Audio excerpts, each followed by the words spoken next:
এই হাত কোরআন ধরার কথা ছিল, এই হাত অবৈধ জিনিস ধরেছে, এই পা মসজিদে যাওয়ার কথা ছিল, এই পা অবৈধ জায়গায় চলে গেছে। মালিক আমার বিপরীতে হাজার মামলা হয়ে গেছে। আমার মা যদি আমার গুনার কথা জানতো, কখনো সন্তান পরিচয় দিত না। আমার বাবা যদি জানতো, আমাকে ছেলে বলতো না। মাহফিল কমিটি যদি জানতো, আমাকে স্টেজে উঠাইতো না। আমার মালিক বলে আইন আমার কাছে।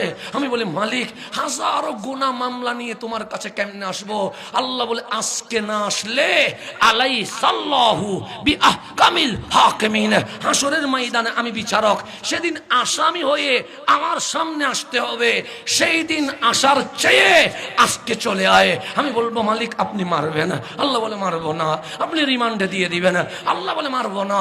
মালিক এইরকম হাজার গুনাহ নিয়ে তোমার সামনে কেমনে দাঁড়াবো? আল্লাহ বলে যদি বেশি লজ্জা লাগে পালিয়ে যাস না, কারণ আজকে পালিয়ে যাইলে ওয়া ইন্না ইলাইহি রাজিউন, কালকে আসতে হবে। আজকে পালাস না। মালিক কেমনে আসতাম?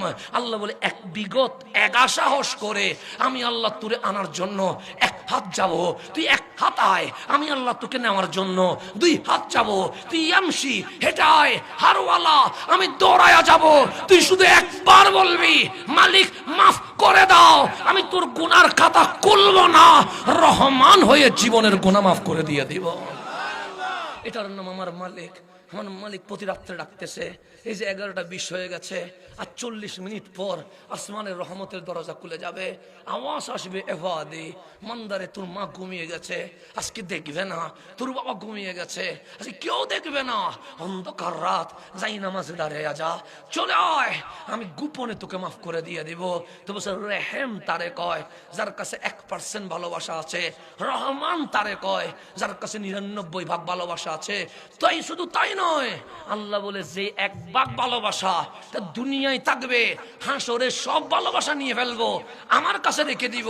100 ভাগ ভালোবাসা বুকে নিয়া আমি আল্লাহ বান্দার বিচার করব। আমার মালিক বলতেছে বান্দারে কত ভালোবাসি তোরে, তুই হাজার মামলা করার পরেও আমি অপেক্ষা করি আমার বান্দা ক্ষমা চাইবে কিনা। আমি কখনো কখনো জমিনকে নাড়া দিয়ে দিই, কখনো কখনো ভাইরাস দিয়ে দিই, কখনো কখনো সুনামি দিয়ে দিই। এগুলো আযাব নয়, এগুলো সতর্ক সংকেত দিই তুমি যেন ফিরে আসতে পারো। কিন্তু বান্দা তুমি এখনো আসছো না কেন? আজকেও যদি চলে আসো, আমি মালিক আজকেও তোমার জীবনের গুনাহ মাফ করতে রাজি আছি। তাহলে আল্লাহ আমার গুনাহ মাফ করতে রাজি আছে কি নাই? এখন বলেন, মায়ের প্রসব বেদনা উঠলে মা কি আর সন্তানরে ফেটে রাখতে পারে? কোথায় ফেলে দেয়? জমিনে ফেলে দেয়।